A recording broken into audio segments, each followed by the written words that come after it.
Modi cabinet में विभागों के बंटवारे के बाद मंत्रियों ने पदभार संभाल लिया। बीजेपी अध्यक्ष जेपी नड्डा ने स्वास्थ्य मंत्रालय में पदभार ग्रहण किया। इससे पहले उन्होंने पार्टी ऑफिस में नेताओं से मुलाकात की। नड्डा 2014 से 2019 तक मोदी के पहले मंत्रिमंडल में भी स्वास्थ्य और परिवार कल्याण मंत्री थे। इसी के साथ अमित शाह ने भी गृह मंत्री का पद और कार्यभार संभाल लिया।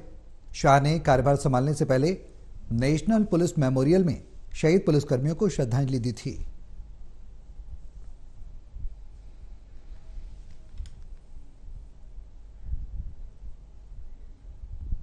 डॉक्टर एस जयशंकर ने आज विदेश मंत्री का कार्यभार संभाल लिया। इस दौरान उन्होंने कहा कि दुनिया को जरूर लगेगा कि भारत में पॉलिटिकल स्टेबिलिटी है। साथ ही कहा कि पाकिस्तान चीन दो अलग देश हैं, दोनों के साथ समस्याएं भी अलग हैं।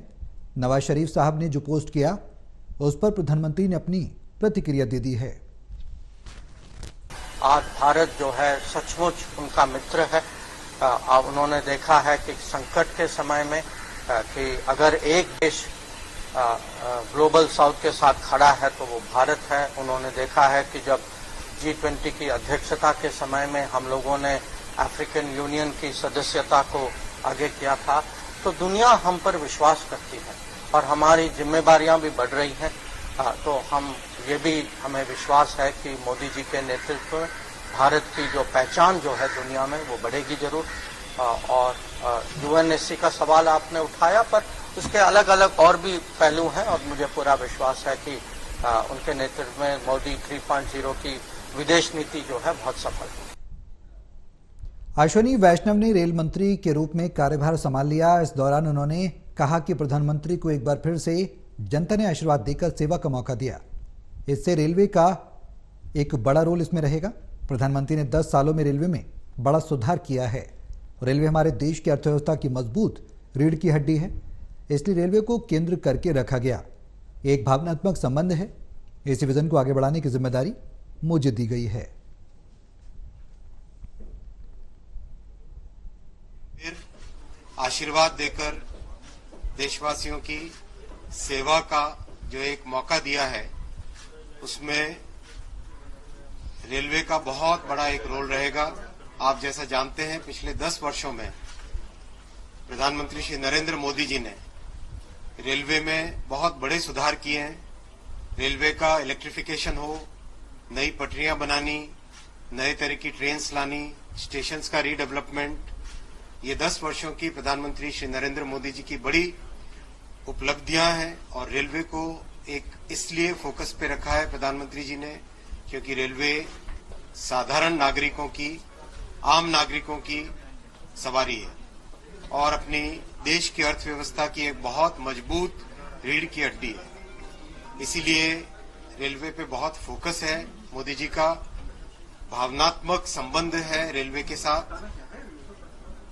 इसी विजन को, प्रधानमंत्री जी के इसी विजन को जो पिछले 10 सालों में ट्रांसफॉर्मेटिव विजन रहा है, इसी विजन को आगे इम्प्लीमेंट करने की जिम्मेदारी दी है प्रधानमंत्री जी ने। मैं उनका आभारी। केंद्रीय टेक्सटाइल मंत्री के रूप में गिरिराज सिंह ने कार्यभार संभाल लिया। उन्होंने कहा कि टेक्सटाइल देश में सबसे ज्यादा रोजगार देने वाला क्षेत्र है।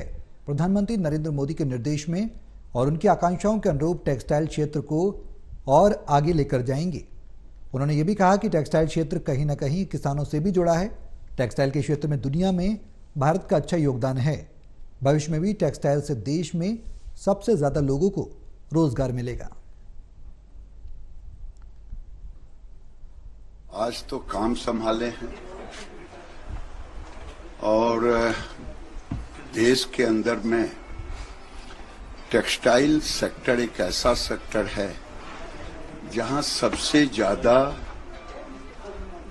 नौकरी देने वाला सेक्टर है।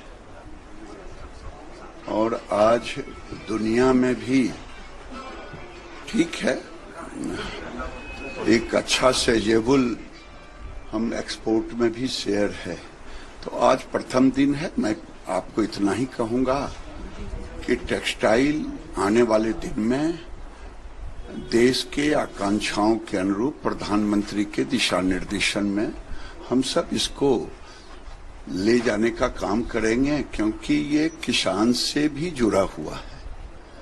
और अब मैन मेड टेक्सटाइल भी अब दुनिया के अंदर आ गया है। तो मैं समझता हूं कि ये टेक्सटाइल सेक्टर अभी भी और आगे भी एक बहुत बड़ा लोगों को रोजगार देने का अवसर है।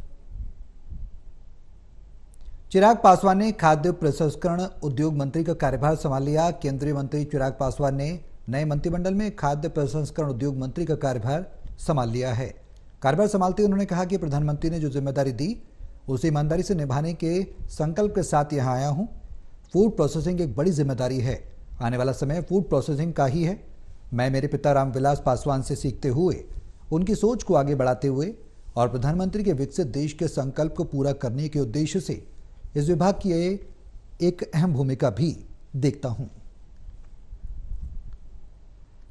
गरीब वर्ग से अगर आप देखें, फूड प्रोसेसिंग का मैंने जिक्र किया, किसानों की जब आय को दुगना करने की हम लोग सोच रखते हैं, जब किसानों को मुख्य धारा के साथ जोड़ने की हम लोग बात करते हैं, कृषि प्रधान प्रदेश है, ऐसे में आप मेरे विजन में भी देखेंगे मैंने हमेशा प्रोसेसिंग यूनिट्स की बात की। मैंने हाजीपुर से मैं प्रतिनिधित्व करता हूं, मैंने हमेशा कहा हाजीपुर का केला है वो डाउन साउथ जाकर केले के चिप्स बनते हैं, बट वहां पे ऐसे यूनिट्स नहीं है। अगर ये यूनिट्स वहां पर लग जाएं, जिस प्रदेश से मैं आता हूं मखाना आज की तारीख में देश में नहीं दुनिया में उसकी मांग है, ऐसे में अगर उसके प्रोसेसिंग यूनिट्स वहीं पर लग जाएं जहां पे किसान उसका उत्पादन करते हैं तो उनके हाथ में ज्यादा दाम आएगा। जितने भी सहयोगी हैं, जिस मंत्रालय की जिम्मेदारी दी गई है, पूर्व मुख्यमंत्री आदरणीय जीतन राम मांझी जी को जिस तरीके से एमएसएमई की जिम्मेदारी दी गई है, ये कहीं ना कहीं देश की रीढ़ है। ये एक ऐसा सेक्टर है जिसको मजबूती है। कोरोना काल में भी अगर आप देखेंगे सबसे ज्यादा बल अगर प्रधानमंत्री जी ने किसी को दिया था तो वो एमएसएमई सेक्टर को दिया गया था, पंचायती राज है। तो मुझे लगता है जितने भी सहयोगियों को जो जिम्मेदारी दी गई है वो समाज के उस वर्ग को दी गई है जिसकी हैंड होल्डिंग करने की जरूरत है।